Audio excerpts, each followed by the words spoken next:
Alright guys, how's it going? Pitbikesonic here.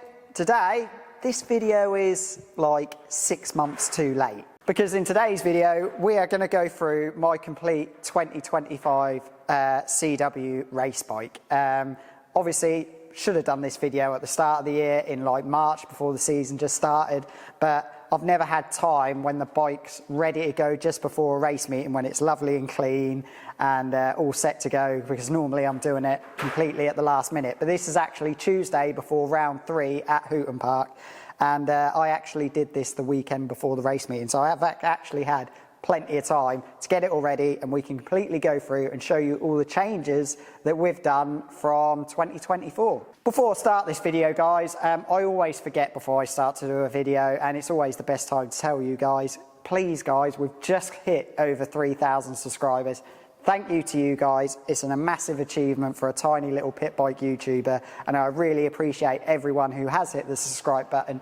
But if you haven't, guys, it's completely free, doesn't cost you a thing, and it means the world to me. So if you guys could hit that button down there, I'd really appreciate it. And also, if you fancy just getting a little bit extra, maybe join the membership as well, because you get to see these videos early, go in a WhatsApp group, and I am planning some other things for the members as well, and subscribers, like track days only for you guys, that will be really cheap. So yeah, if you're interested, hit the membership. It helps out the channel, and just all the money that I get from membership goes back into the channel so we can do more impressive videos. So massive thank you guys. Right, let's get into this video and show you around my 2025 bike.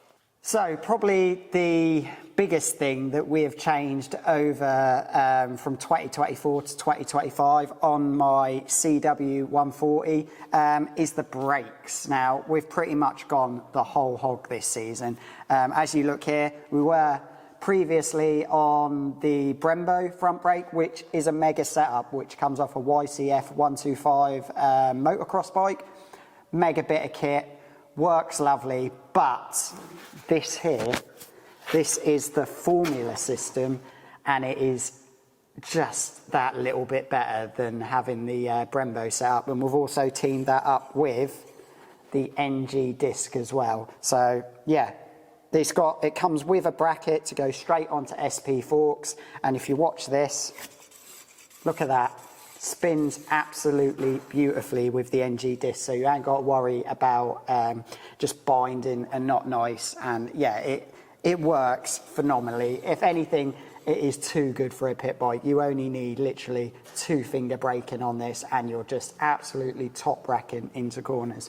All of these parts that I'm telling you about now, guys, I will stick in the description below on where you can buy them and how much they cost. I believe this full formula system you can get from Parker Racing. I think it's slightly newer now. This is an outdated one, but there's not a lot of difference.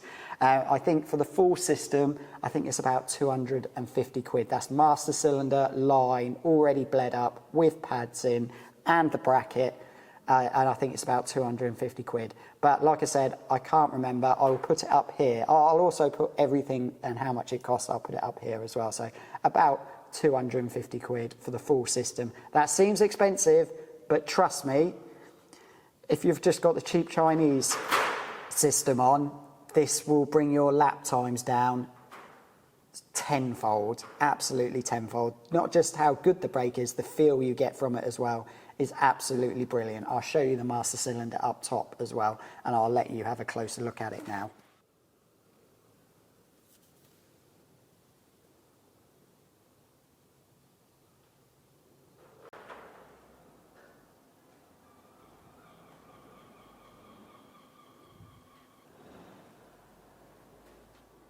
So the next thing, guys, I'm going to show you it's not going to mean a lot to you, because not a lot of you run the CRF 50 or CW frame, because obviously you can't get CWs anymore, and I don't think there is anyone that sells CRF 50s out the box brand new. But this year we've had to get all new forks. If you're a regular watcher to the channel, you would have seen my M-Tech forks at the start of the season were knackered, they were bent. So the only forks that I could get for my CRF 50 or CW were SP forks that are in the 660 size. If you run a CRF 70 or a Supermoto 110, you haven't got to worry about this because there are so many different sort of forks on the market for them. You can get the same as these, SPs, you can get DNM, and you can go all the way up and spend thousands of pounds on a set of Mazzocchi forks. So you've got plenty of choices. But for me, I could only get SPs, and SPs in their standard form, I'm not going to lie, guys, are crap. While they are for the 660s, I don't think they are for the 720s, which will go in your Supermotos and M2Rs or CRF 70s or AMRs. But these had progressive springs in, and they were way too hard. Like, we're literally just going into corners completely chattering. So these have now got my old M-Tech springs in, cut down, with, I think I've got 10 weight oil in them. And this thing handles on the front lovely now. Like I said, I've gone quicker at every track this season, and I think that is a lot down to do with the front end and the new front brake setup. So these SP forks, they've been a bit molested, shall we say, but they're working really well. No one else will have them like I do. There's probably no one else who has M-Tech springs, or there's two other people. There's Bailey and there's Rob, who you see both of them in the channel, who both run CWs, and they've had to do the same as me. But yeah, it's been a bit of a faff, but she is handling well. So they're the new SP forks. Like I said, if you've got a CRF 70, AMR, Supermoto, then you've got plenty of choices. But for me, this is all I had. Working our way up now, all the way up to the bars, guys. We've got the Pro Taper Fat Boy bars, and these have got, I think it's called the rake, have got the least amount of rake possible you can get on a Pro Taper bar set. So that basically means they're as flat as they go. Now, I've ridden these CWs when they've got the higher bars, because Rob used to have on it with the higher bars, and Scott, my friend, has also got one of these CWs with the higher bars. And this is the same for all bikes, including CRF 70s, AMRs, even though the AMRs do come with the flat bars as standard, so you haven't got to worry. But they feel like Harley Davidsons. So if you do buy a pit bike and it has got high bars on them, get rid of them straight away. I find they give you horrible wrist ache, and I just don't think they handle as well. So get yourself some good bars. If you can, get Pro Taper bars, because if you buy the cheap Chinese one, you have one crash with them, they will just bend straight away. So they might be expensive, the Pro Taper bars, or Renthal bars as well. They might be expensive, but you buy them once, unless you have a complete and utter shocker of a crash where you cartwheel it, these shouldn't bend. So where if you have a set of Chinese ones, they will probably twist with just a slow front end crash. So make sure you get some decent bars. Other things working our way across, we've also got the Italian Domino throttle up here as well. Just works really good. The feel in it is lovely. Obviously, once again, expensive, but you're getting what you pay for. We've fitted a new W Racing throttle cable this year. It's always good to replace the throttle cable quite regularly. So yeah, something always do. And we've also replaced the clutch cable as well. We did that at the start of the year. I like to replace them at the start of every season. So working our way round to this side of the bike now, guys, we'll just talk about tyres, shall we? So we got PMT SS's on front and rear, and I like to say, if you want to stay competitive, want to be at the front, I'd say replace them every 3 race meetings, as well with a couple of track days in between. So we're now going to Hooton Park this weekend. I'll be replacing these tyres this weekend. So yeah, I recommend every 3 race meetings, but it's personal preference, guys. If you're new to the sport, it's better to obviously maybe buy some scrubs off people just to learn what you're doing and get yourself up to speed. But if you want to be competitive, want to be at the front, I recommend replacing your tyres every 3 rounds or so. Working our way round to the engine now, guys. For 2025, we haven't changed too much. We are still running the YX140 Gen 4 engine. The difference you can tell between the Gen 3 and the Gen 4 engine is if you've got the Gen 3, you won't have this oil filter right here. If you've got a Gen 4, then obviously you're running the oil filter. I run the long-lasting oil filters in these, so basically every time I service it, pull that out, give it a blow with the airline, and yeah, just stick it back in and make sure you clean out all in the oil filter housing as well. Take this off. We are running the NGK Iridium spark plug. Once again, I'll put a link to all of these down below, guys, so you can just get the normal NGK spark plug and you can get the Iridium one. I would recommend getting the Iridium one. The Dyno Man will thank you if you do as well, because he appreciates it, because apparently the bikes just run better on the dyno. Also, you can see from the engine, which is no different from 2024, we're not running an oil cooler. You can just see we've got the bypass here. Guys, our races are what, 12 laps long? You don't need to run an oil cooler. Lose the weight. As you can see here, there's nothing up here. Lose the weight, and it's one less thing to leak as well, because if you're running an oil cooler, chances of pipes coming off, oil going all the way around the track, and they're just not needed. I ran one on the dyno with an oil cooler and without, and there's no horsepower gain or loss. So yeah, no need to run an oil cooler. Just run the bypass like this and give yourself maybe 1/10 of a second a lap on losing a bit of weight. As you can see, guys, I am old school. I do not have a thumb brake. I just have the old-fashioned foot brake. The reason for that is I had a thumb brake on the bike and I never used it. So instead of just having extra pipes and things like that going to your handlebar, I've just gone back to the old foot pedal, and it is literally there to get me through scrutineering. I never ever use the rear brake on a pit bike. Some people do. Even when I was on a big bike, I never used the rear brake either. So personal preference, but I've just got the old school foot brake.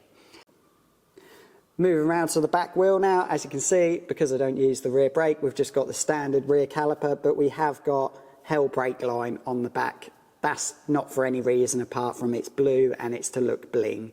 Apart from that, that's the only reason I have it on there. I will get a Hell blue brake line for the front eventually, but obviously because that formula system was so expensive, it already has a good brake line on it, so it's not really a must at the moment. Also at the back here, we've got these lovely blue crash bobbins that was made from a subscriber called Dave, and they're absolutely brilliant. They just obviously protect the bike really well. They're on the front and back axles and on the handlebars, and they've done a really good job of protecting the bike, and being in this nice sonic blue, they just look really snazzy as well.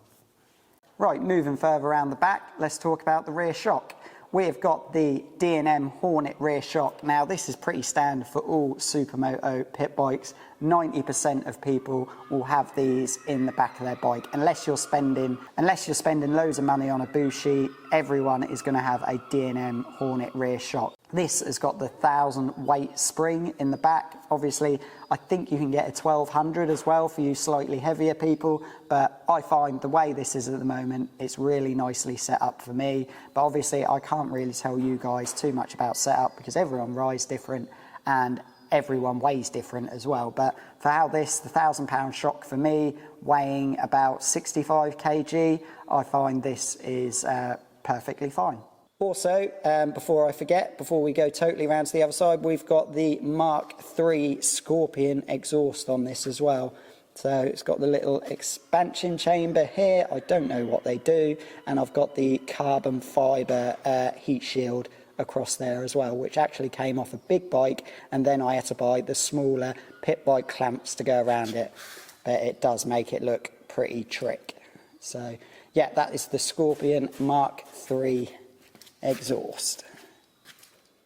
So moving on round to the chain and sprockets, we'll start off with the rear, and over here we have got the Talon rear sprocket. Now, instead of spending £5 on the pig iron Chinese sprockets, make sure to get the Talon ones. They look a lot nicer and they're a hell of a lot lighter than the cheap Chinese ones. So go out, I think these are about £15 for a Talon sprocket. Most common sprocket you're going to use in pit bike racing is a 39, but you're also going to need quite a few others like a 41, 38, 35, things like that, depending on what track you're racing around, because you could be around a track with really long straights like Pembrey, or going around a track that you're going to need good acceleration out the corners like at Stretton. So it's better to build up your sprockets as you go, ask people online what they recommend, what sprockets they run for what tracks, and then you can buy them in advance, before you go to a race meeting. Chain, I always recommend, guys, once again, don't skimp on your chains.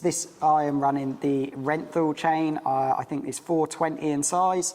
And I find the Renthal one's the best. I can go to the start of a weekend, adjust it to a good tension, and by the end of the weekend I haven't had to touch it because it doesn't stretch whatsoever. I've always find if you run a cheap nasty chain, you're just always adjusting it over the weekend, where if you buy a good chain, recommend the Renthal ones, once you've set it at the right tension, you haven't got to touch it all weekend. So yeah, Renthal chains, they're the ones I recommend. Front sprocket as well, Talon front sprocket, if you can get them. 16 is really the most common size front sprocket you will use, but yeah, 16, 17 and 15 are the three you're going to need, whether you're at Stretton or really long straights like Pembrey. So 15, 16, 17 are the ones I recommend you get. Right, as we move around to this side of the engine, guys, I'm going to show you something that's in here which you can't see, but we have changed for 2025.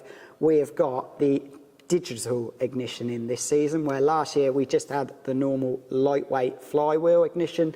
This year we've gone full digital. Now, from the difference that I can tell from running just the light and flywheel to the digital ignition, can't really feel anything more power output or anything like that. Being the digital ignition, you can advance and retard it. So maybe if you go on the dyno and you are over the 15 horsepower limit for B&B and Fab, you can retard it a bit. But what I found with the bike with the digital ignition, I found it runs a lot smoother than it did just with the standard light and flywheel. I'll show you guys in a bit what it looks like with the digital ignition and where I've placed it underneath the bike. I'll quickly show you that now, guys. So there it is, guys, the digital ignition. I've just bolted it to the frame underneath there. It's a lot bigger CDI than what the standard one is. You know the standard 3-pin one, it's about that big, but this one is a lot bigger. And yeah, like I said, the bike seems to run a lot smoother with the digital ignition. Moving on up the engine now, same setup as last season. We're running the V&M Mikuni 26mm carb with the red velocity stack. The red velocity stack is just on there for bling, guys. Apparently you actually lose a little bit of horsepower with them on, but I don't know. I'm happy with the horsepower I'm getting with the bike, so yeah, I'll stick with that. It looks good. I can't remember the jetting off my head, but I will just put it along here, what the pilot and the main jet is. So yeah, 26mm Mikuni carb. You can also run the Nibby carbs as well, but I find the Mikuni carbs, they just made that little bit better. This has lasted me 2 seasons now, and I've not had a problem. Top end wise on the engine, no changes really from last season, apart from it's been rebuilt with new pistons, valves. I've just got standard valves in there, guys. I haven't got racing valves in there. We're running the red overflow pipes into our little catch bottle here, and obviously we've got fuel from the carb, and obviously we've got a breather from the engine as well. So just all things that you need for passing scrutineering at B&B and Fab meetings. Other little bling things we've done to the bike as well, guys, is obviously we've got the valve covers. We've got them in the blue dress-up kit. And you can also, I think you can see from here, we got the rear subframe powder coated in blue. You would have seen that when I show you the digital ignition. So yeah, that all looks really trick as well. Another thing as well, guys, that has made this bike just look absolutely fantastic for 2025, we've got the subline graphics as well. How good of a job has Dell done on these? Ignore the little bit of damage over here from the crash I had at Ella Park. These look absolutely fantastic. And if you guys want to get your graphics done from Dell at Subline, Google him and give him a message. He will do your pit bike for you as well. I'm not going to lie, guys, he's not cheap. I think it's about 120 quid for a set of graphics. But trust me, guys, if you want your bike looking cool, get some done, because this looks absolutely amazing. So guys, I hope you found this little video helpful, just showing you around my 2025 pit bike. If you've got any questions guys, and you just need any information about going racing on pit bikes, or just doing track days, or anything that you maybe want to improve your pit bike with, and maybe get it up to a bit better spec, give me a message on Instagram or Facebook. I'll get back to you and be able to help you out as much as possible. Just to give you a little background into the regs, the main two championships in the UK are B&B and Fab, and they both have a 15 horsepower limit in the 140 class to try and keep it fair and make sure it's more down to the rider than it is the machine. So 15 horsepower limit, and the things you can do to your engine to get it up to that 15 horsepower limit. Z140 cam, which most bikes do come with these days, digital ignition, and a thin head gasket, which this bike has all of these. So I'd say the most important thing to do to get to that 15 horsepower though is get the thin head gasket in it, because that really brings the horsepower up. It doesn't really matter if you have the digital ignition, but I would recommend definitely getting the lightened flywheel instead of the heavy one. That's nothing to do with helping you get the horsepower up, it's just more for reliability, because I have seen big flywheels where these cranks, they're not the best cranks in the world, they can't handle it. You go down to third gear and the flywheel, heavy flywheel, just flies straight out of the cover, and that's the end of your engine then, because it's snapped the crank. So don't have to get the digital ignition, the lightened one will do, and like I said, I will put prices for lightened one and digital ignition up here, so you can decide by yourself which one you're going to buy. So guys, cheers for watching this little video. Hopefully you found it helpful, and fingers crossed I'll see you on a track day or a race meeting very soon. Like I said, if you have found it helpful guys, please hit that subscribe button down below. Next vlog will be round 3 on this bike for the Fab Racing Championship at the all new Hooton Park. Cheers guys for watching. Bye bye.